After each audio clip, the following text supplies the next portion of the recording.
안녕하세요. 예, 구약개관 세 번째 시간입니다. 첫 번째 시간에는 우리가 무엇을 배웠죠?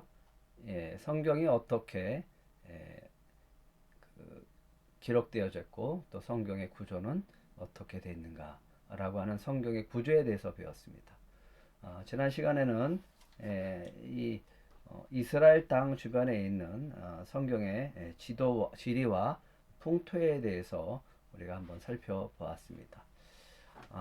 그런데 우리가 글로서만 보면 사실은 이해하기가 좀 어렵습니다. 또 우리 땅이 아니고 우리나라 땅이 아니고 이스라엘과 또 그 주변 지역의 땅과 지명과 또 기후들이기 때문에 우리가 이해하기가 힘듭니다. 그래서 오늘은 좀 특별하게 사진과 또 지도를 살펴보면서 이렇게 배워 나가려고 합니다.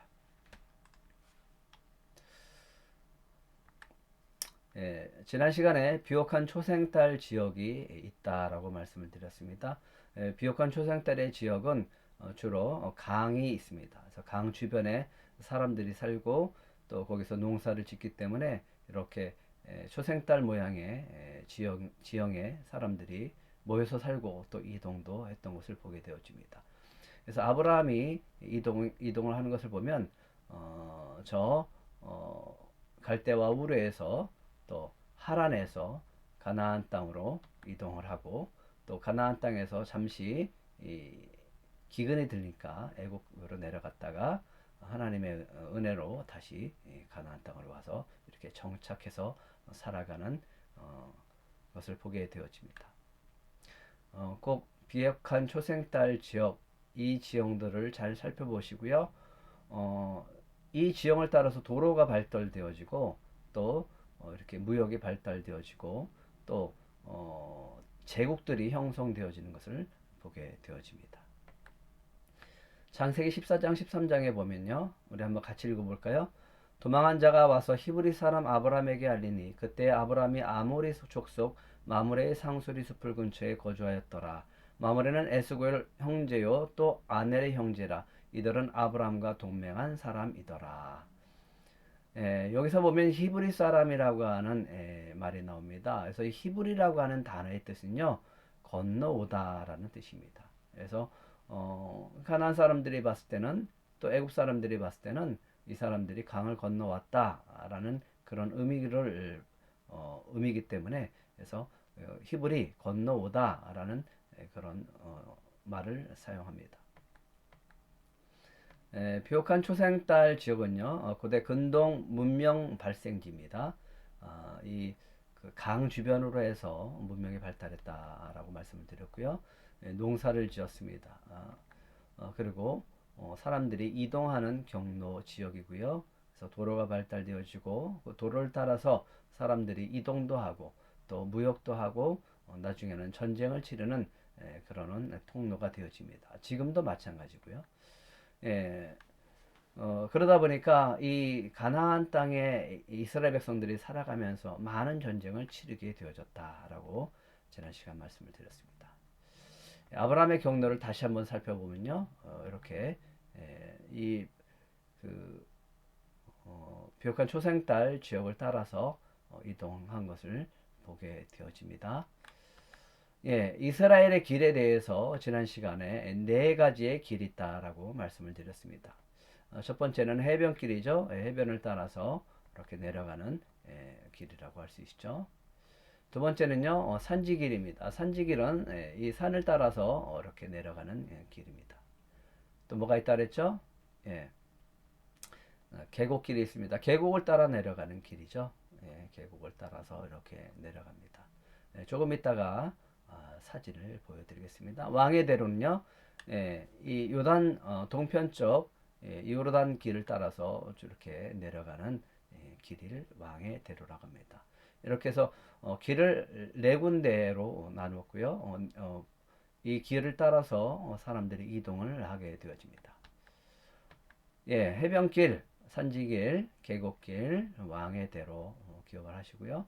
이사야 9장 1절에 보면 해변길과 요단 저쪽 이방의 갈릴리를 영화롭게 하셨느니라 라고 하면서 해변길이 나옵니다. 이 해변길은 특별히 또 요셉이 팔려간 길이기도 합니다. 이렇게 이 해변을 따라서 내려갑니다. 산지길 있죠? 산지길은 일명 족장의 길이라고 합니다. 이 족장들이 움직일 때 이동했던 경로입니다. 중앙고지대 평탄한 산둥성이를 남북으로 갈리는 길로 일명 족장의 길이라고도 합니다. 다음에 산지길이 있다 그랬죠? 이 산을 따라서 내려가는 길입니다. 다음에 왕의 대로가 있습니다. 왕의 대로는요, 민수기 20장, 21장 22절, 뭐 20장 17절 이런 곳에 등장하게 되어집니다. 여러분들이 따로 찾아보시고 익혀두시면 좋을 것 같습니다. 주로 대상들이 다니는 길이었습니다. 왕의 대로 아까 말씀을 드렸죠. 요르단 지구 쪽으로 해서 내려가는 길입니다. 계곡길입니다. 계곡길은요, 갈릴리에서 요단 지구로 남하하며 도중에 여리고에서 예루살렘으로 향하는 길입니다. 계곡길 이렇게 해서 내려갑니다. 이거는 우리가 지형을 좀 알아야 돼요. 그래서 지형을 여러분들이 조금 이따 보게 됐으면 좋겠습니다. 성경에 나타난 강, 큰 강들이 있다 그랬죠. 티그리스 강, 유프라데스 강, 또 어디가요? 이집트 문명이 있는 이 나일강이죠. 이스라엘은 강이라고 하기보다는 이 강축에 들지도 못하죠. 그런 냇가 수준이죠. 요단강이 있습니다. 하지만 이 요단강에서 놀라운 일들이 벌어지게 되어집니다. 성경에 나타난 물길이 있다라고 말씀을 드렸습니다. 물길. 여기에는 지중해가 있습니다. 지중해가 있고요. 서쪽에 지중해가 있습니다. 좀 작지만 이 호수지만 좀 큰 호수긴 하지만 이 갈릴리가 있죠. 밑에 요단강이 있고요. 갈릴리에서 요단강으로 흘러서 또 사해로 내려가는 그 길이 있습니다. 그래서 사해가 물이 고여서 이루어진 바다다 해서 사해라고 말씀을 드렸죠. 나일강, 홍해가 있습니다. 기후는요, 물이 귀하다라고 했죠. 비가 잘 내리지 않는 그런 기후이기 때문에 이슬이 굉장히 중요합니다. 농사 지을 때 이 이슬이 굉장히 유익합니다. 그래서 이슬이 중요한 역할을 하고요. 이른비가 있습니다. 이른비는 9월에서 11월경에 내리는 비입니다. 그래서 우리나라와 이스라엘은 계절이 바뀌어져 있죠. 중간비가 있고요. 늦은 비가 있습니다. 이 늦은 비는 2월 달에서 3월경에 내리는 비가 늦은 비입니다. 그래서 하나님께서 이른 비와 늦은 비로 그들에게 축복을 주셨다라고 말씀합니다. 적당한 때에 비가 내려야 되고 적당한 때에 우리가 추수할 수 있어야 됩니다. 그런데 비가 내리지 않거나 또 비가 많이 내리면 농사를 짓기가 어렵겠죠. 그렇기 때문에 비를 내리시는 그 하나님을 바라봐야 되는데 이 열왕기 상에 보면 이 비를 내리는 신이 바알 신이다. 이렇게 해서 바알을 믿었던 것을 보게 되어집니다. 그래서 엘리야가 바알 제사장과 또 아세라 제사장과 싸우는 그런 장면이 나오죠. 비가 내리면요 일시적으로 이렇게 물이 흘러 내립니다. 이것을 이제 와디라고 하는데 건천이라고 하죠. 건천. 이게 석회서 토질은 빗물을 흡수가 잘 안 되기 때문에 비가 내리면 그냥 흘러갑니다. 그래서 이런 간헐천이라고 하죠. 이렇게 오면 비가 오면 내리고 비가 안 오면 말라 있는 그런 지형입니다. 그렇기 때문에 비가 소중합니다. 꽤 비가 많이 내렸죠. 비가 이렇게 많이 내릴 때는 이렇게 많이 흘러갑니다. 2010년 2월 27일 날입니다. 폭우가 내린 후 소래골짜기에 시냇물이 범람하기도 했습니다. 이렇게 범람하기도 합니다. 우리는 이스라엘 그러면 이 눈이 안 올 것 같지만 눈도 내립니다. 이렇게 눈이 내려서 눈이 쌓이기도 합니다. 많이 쌓였죠? 이슬은 굉장히 중요합니다. 연 250일 정도 이슬이 많이 내리는 지역은 비옥한 땅이 되어집니다. 그래서 성경에는 이슬이 곧 축복이었습니다. 이렇게 헬몬산에 아침 이슬이 이렇게 영롱하게 내려 있습니다. 이게 곧 축복의 상징입니다. 이 이슬이 없으면 농사를 짓기가 어렵습니다. 시로코라고 하는 바람이 분다 그랬죠. 여름 전후 환절기에 아라비아 사막에서 불어오는 아주 뜨겁고 메마른 강풍을 이야기합니다. 이사야 11장, 에레미야 4장에 나옵니다. 연평균 기온은요, 갈릴리 14도고요, 사해 남부 26도입니다. 우기가 있고요, 건기가 있습니다. 우기는요, 10월달부터 3월달까지고요, 겨울비가 내립니다. 파종하고 농사를 짓고요, 건기가 있는데 4월부터 9월 두 번에 걸쳐 수확을 합니다. 보리, 밀, 올리브를 수확을 하게 되어집니다. 그래서 맥주 감사절 이렇게 우리가 드리기도 하죠.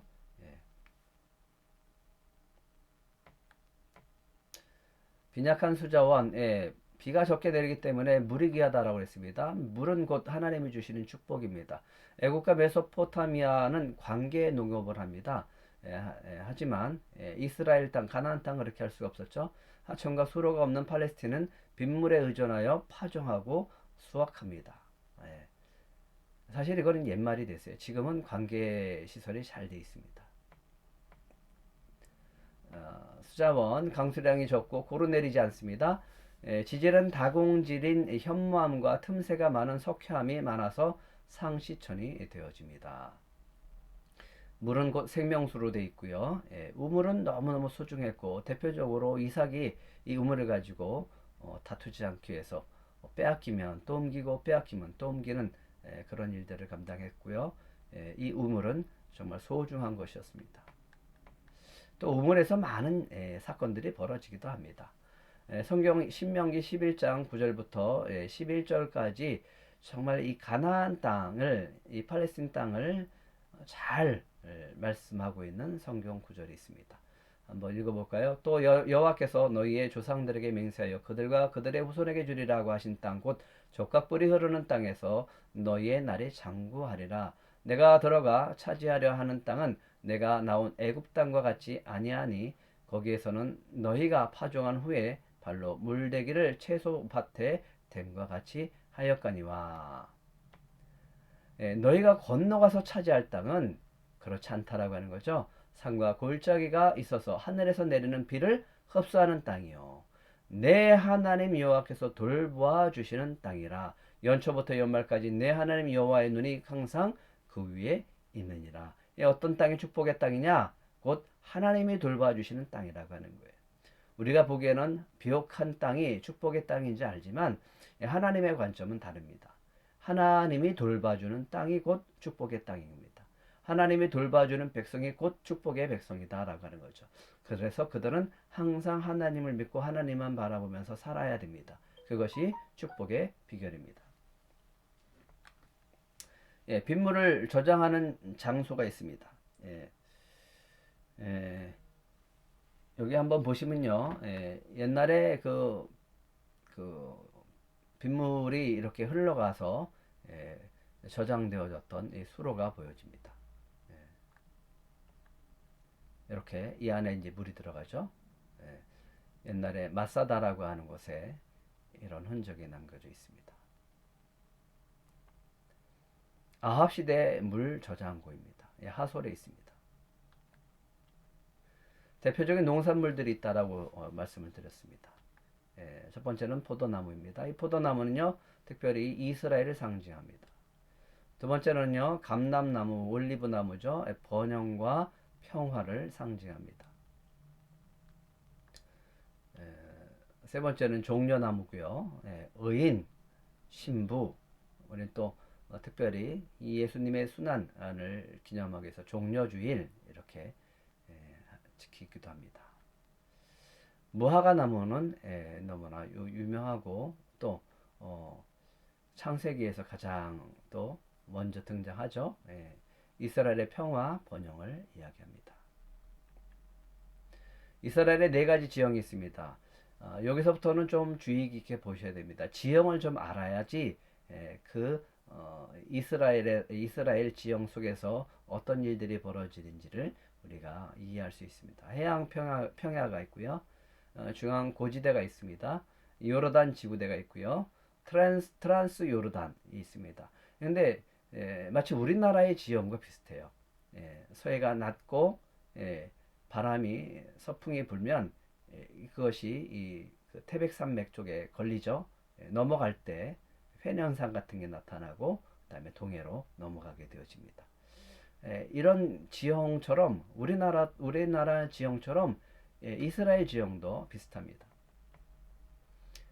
평야가 있고요, 구릉지가 있습니다. 그래서 이스르엘 샤론 평야가 있습니다.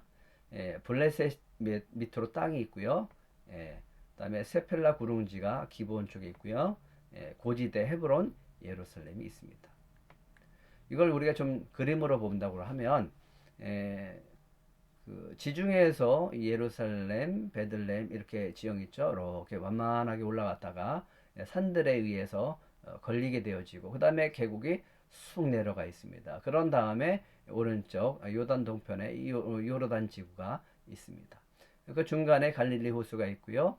이 그 계곡 밑으로 사해가 깊이 들어가 있습니다.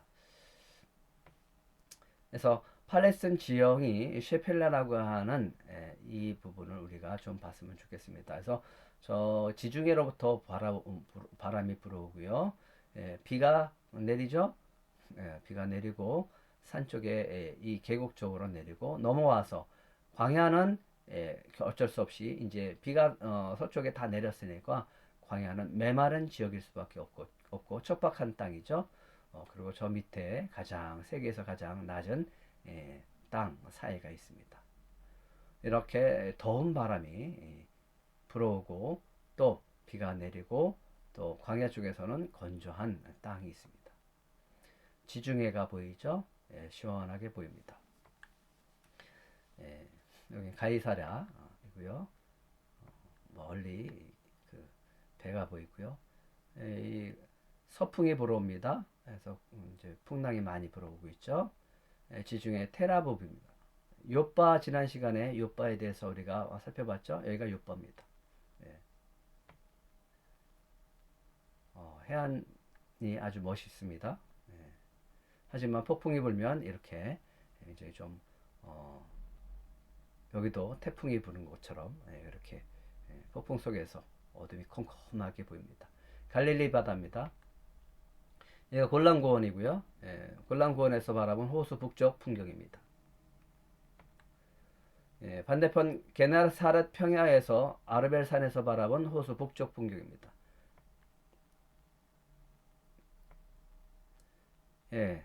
배 타고 나가죠. 이게 바다인지 호수인지 그래서 갈릴리 바다 이렇게 얘기를 하죠. 이게 갈릴리에서 나오는 생선입니다. 생선 요리입니다. 굉장히 많이 나오죠. 옛날에 1980년도만 해도요, 이렇게 그 수위가 좀 있었어요. 그래서 그 교회 옆에 이렇게 물이 차 있었는데 지금은 물이 많이 빠졌어요. 그래서 이렇게 지금 메마른 땅이 되어졌습니다. 그래서 갈릴리 호수가 수위가 낮아지면 안 되기 때문에 수위 조절을 한다고 합니다. 예수님 당시 갈릴리 이 바다에 제자들이 폭풍을 만났습니다. 이 폭풍을 만났을 때 어느 누가 아무리 믿음이 좋다고 할지라도 이런 폭풍을 만났는데 죽음에 대한 두려움이 없겠습니까? 그러니까 이런 장면을 모른다라고 하면 아유 제자들은 왜 이렇게 믿음이 없어 이렇게 생각할 수 있지만 이런 폭풍을 직접 우리가 경험하고 눈으로 보게 되어지면 우리도 마찬가지겠죠. 디베라입니다. 저 멀리 헬몬산이 보이죠? 예. 그래서 저 위에 상 요르단에서 물이 흘러서 갈릴리 호수에서 하 요단강으로 흘러서 이렇게 사해 바다까지 흘러가게 되어집니다. 지형을 좀 살펴봤습니다. 예, 요단강입니다. 예, 우리가 생각하는 이 요단강, 여호수아가 이 요단강을 건넜다 했을 때 이게 과연 이게 그 요단강일까? 어? 예, 헬머신의 바니아스라고 하는 연못입니다. 예, 참 아름답죠? 상 요단강에서 헬몬산에서 내려오는 물줄기가 이렇게 흘러가고 있고요. 예, 꽤 많은 물들이 흘러갑니다. 예, 이렇게 배를 탈 정도로 많이 흘러갑니다. 현재 세례주는 요단강 세레트입니다. 야르네티트라고 하는 곳에 사람들이 관광 와서 여기서 세례 침례를 많이 받는 곳입니다. 옛날에 요단강 물이 범람했을 때 모습입니다. 굉장히 많이 비가 많이 내렸죠. 사해로 흘러 들어가기 직전의 요단강입니다. 그러면 예수님이 어디서 세례를 받았을까요?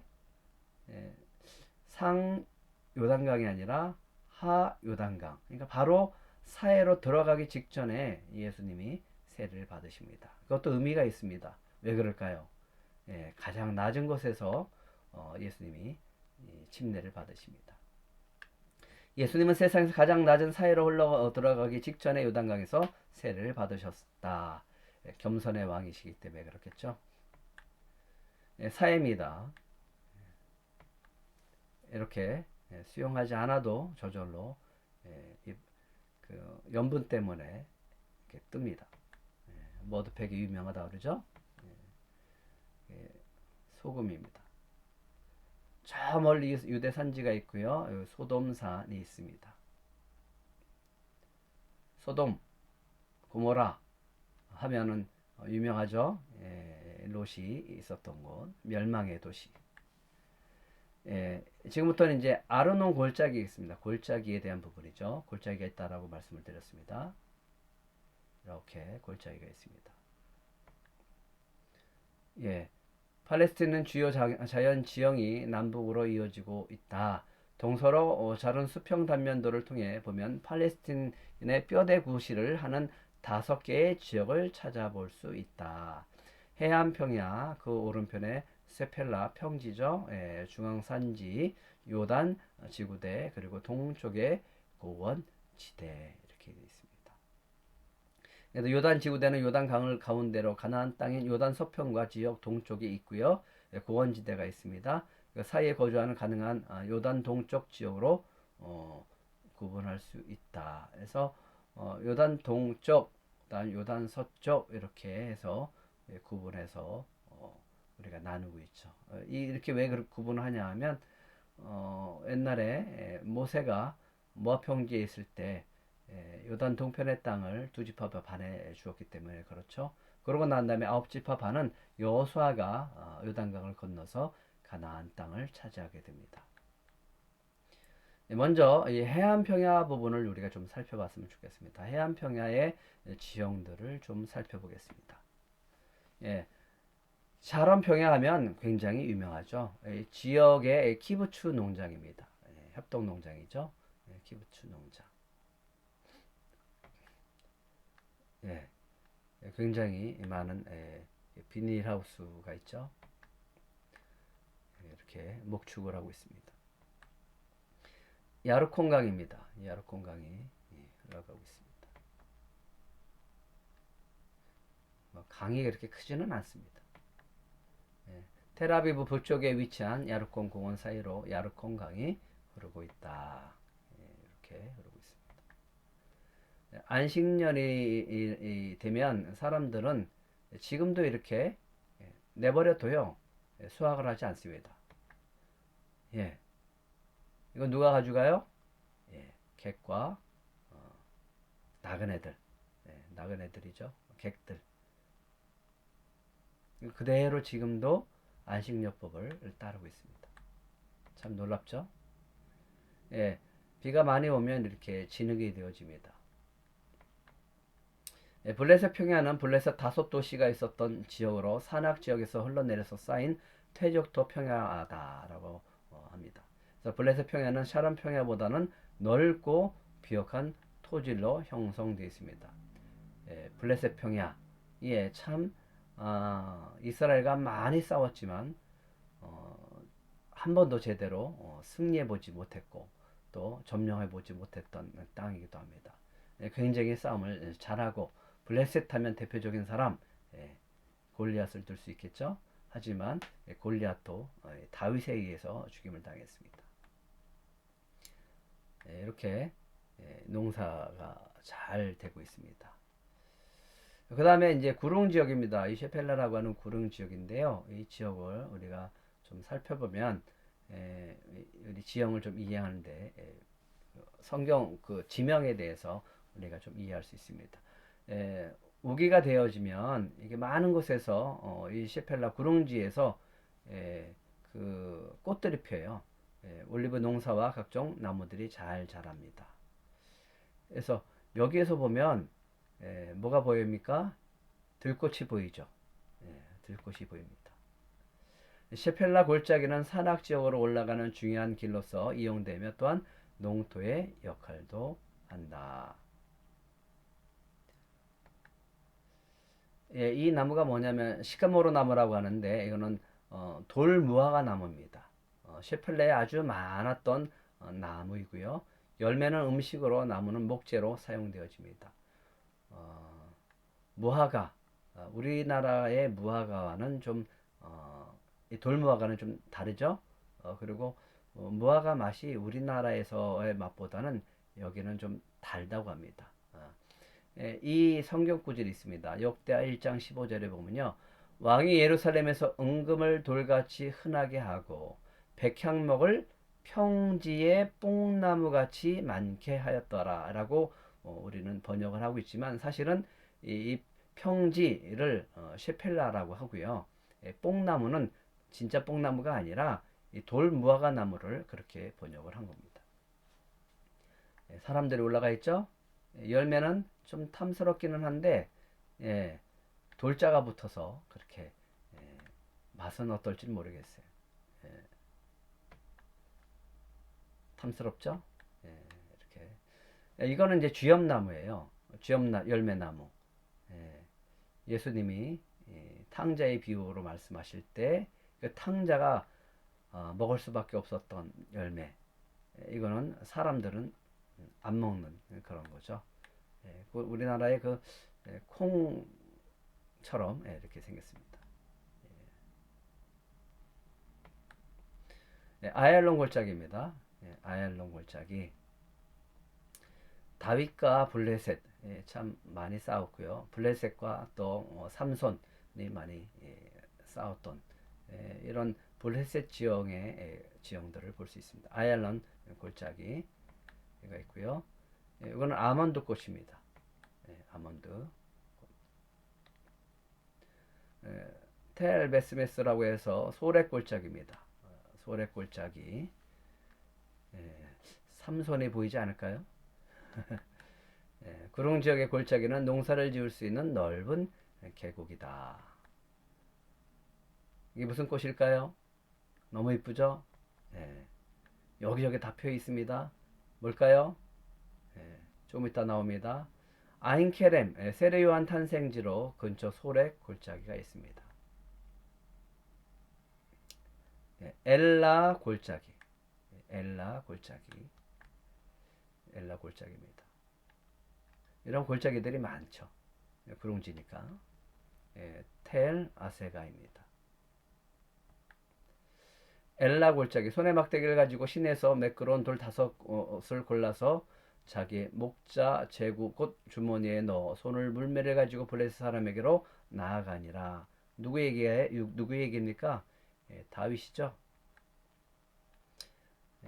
다윗의 흔적을 한번 찾아보세요. 그 다음에 구브린 골짜기입니다. 구브린 골짜기. 아얄론 골짜기, 소렉 골짜기, 엘라 골짜기, 구브린 골짜기, 라기스 골짜기. 그래서 이 골짜기가 구릉지인데 이 셰펠라라고 하는 지형이 있다라고 하는 거죠. 벳 구브린 성체가 있습니다.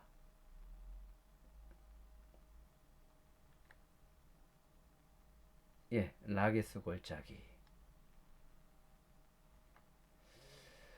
라기스 골짜기 하면 히스기 왕 때 있었던 아수르 왕 사네립과의 이야기가 있죠.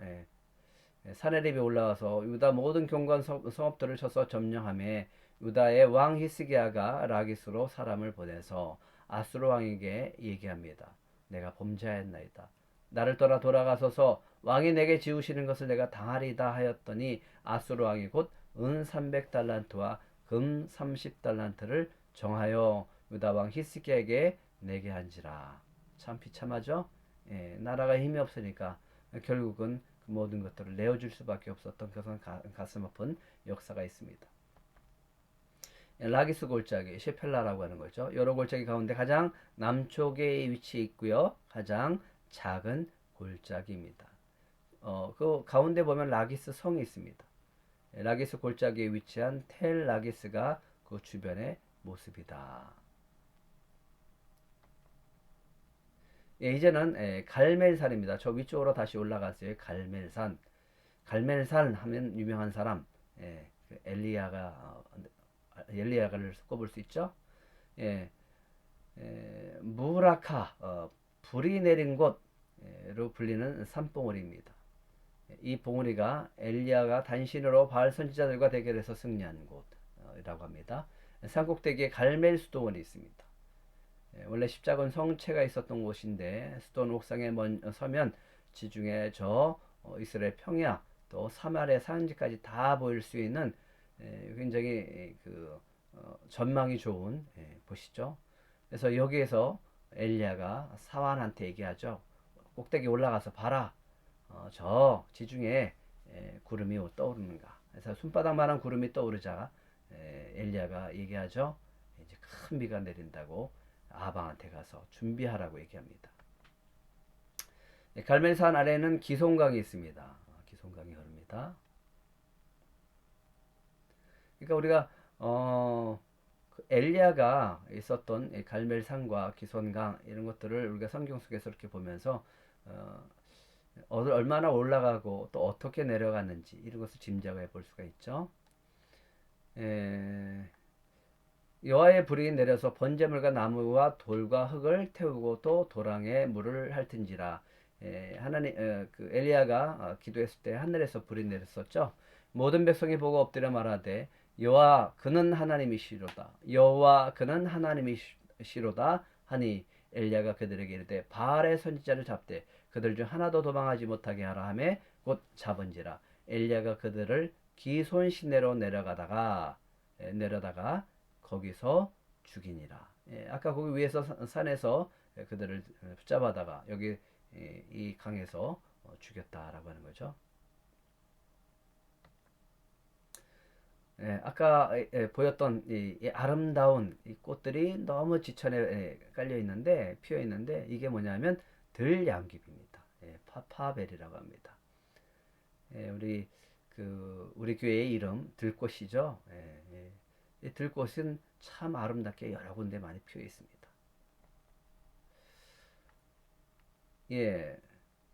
여기에 보면요 왕의 대로가 있습니다. 메소포타미아 저 갈대아 우르에서 이렇게 올라와서 우르에서 이집트까지 내려가는 그 길이 있죠. 그 길 속에서 요르단 쪽으로 내려가는 길이 있는데 이게 왕의 대로가 있습니다. 가나안 시대에 원형 제단이 있습니다. 아직도 이렇게 남아 있습니다.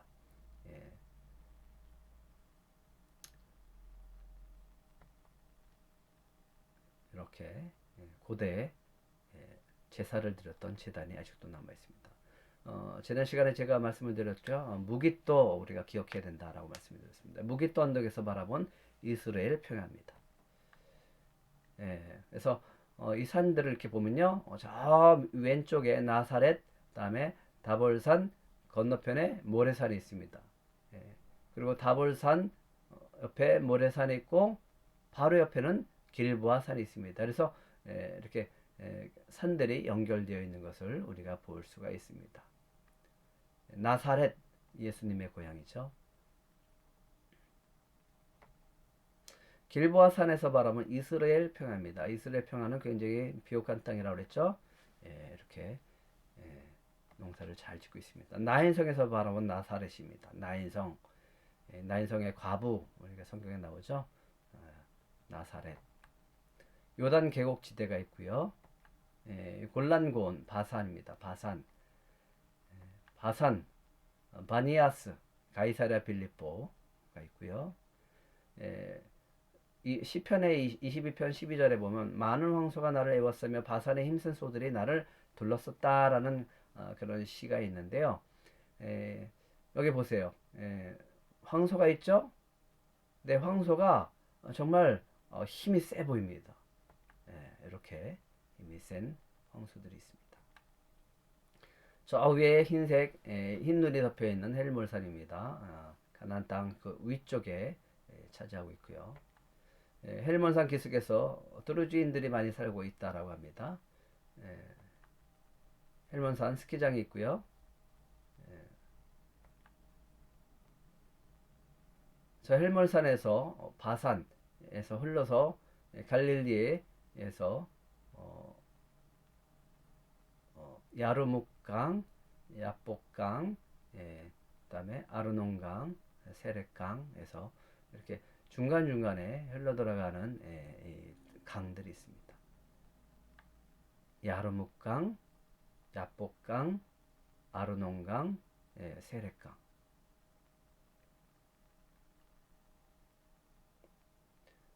잘 보시고요. 야르묵강은요, 예수님께서 갈릴리 호수 동편에 다니실 때 다니셨던 이 지방입니다. 그래서 대가볼리 지경으로 가실 때 건너셨던 곳으로 보여지죠. 대가볼리. 요르단 최북단에 있는 강입니다. 골란고원과 접경을 이루고 있고요. 이스라엘과 접경된 지역입니다. 야르묵강은 하류에서 갈릴리 호수 남단의 요단강과 합류가 되어집니다. 야르묵강입니다. 길앗 지방의 과수원 망대고요. 야복강입니다. 야복하면 야곱이 생각나죠? 천사와 씨름하던 야복강. 이건 넘어가겠습니다. 야복강이라는 야복이라고 하는 이름은 물이 흐를 때 물결치는 소리가 비롯되었다고 합니다. 여러분들은 강물이 흐를 때를 뭐라고 표현합니까?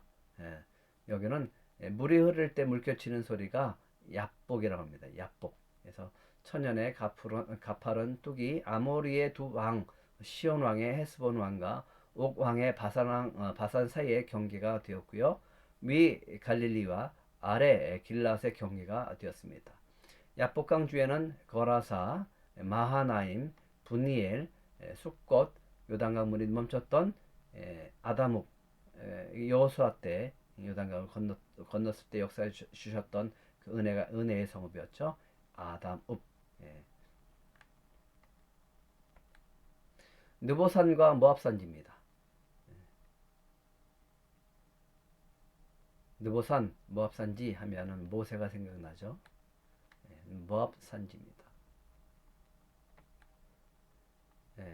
아르논강이 있고요. 세렛강이 있습니다. 그래서 이스라엘 백성들이 이렇게 가나안 땅을 올라오기 위해서 그 길을 선택을 해서 올라오게 되어지죠. 아르논 걸쭉이 포도밭이 유명하고요. 포도 재배가 잘 이루어지고 있습니다. 포도 열매입니다. 요즘 포도 많이 나오죠. 포도 열매. 감람나무 열매입니다. 올리브입니다. 대표적인 열매들이죠. 이건 뭘까요? 너무 잘 알고 있죠. 우리가 무화과 나무입니다. 무화과입니다. 이렇게 해서 오늘은 여기까지 보겠습니다. 실질적으로 우리가 사진으로 보고 지형을 살펴볼 때 더 이해가 되어지기 때문에 지난 시간에는 이 프리세트 구약 개간에 나와 있는 것을 설명했지만 지금은 직접 지도와 또 사진을 통해서 여러분들과 함께 나눴습니다. 여러분들이 조금 더 이해하기 위해서, 이해하기 쉽게 하기 위해서 이렇게 따로 시간을 내서 이렇게 시간을 가져봤습니다. 꼭 기억하시고 성경을 통해서 하나님을 알아가는 그 기쁨이 계속 이어지기를 축복합니다. 감사합니다.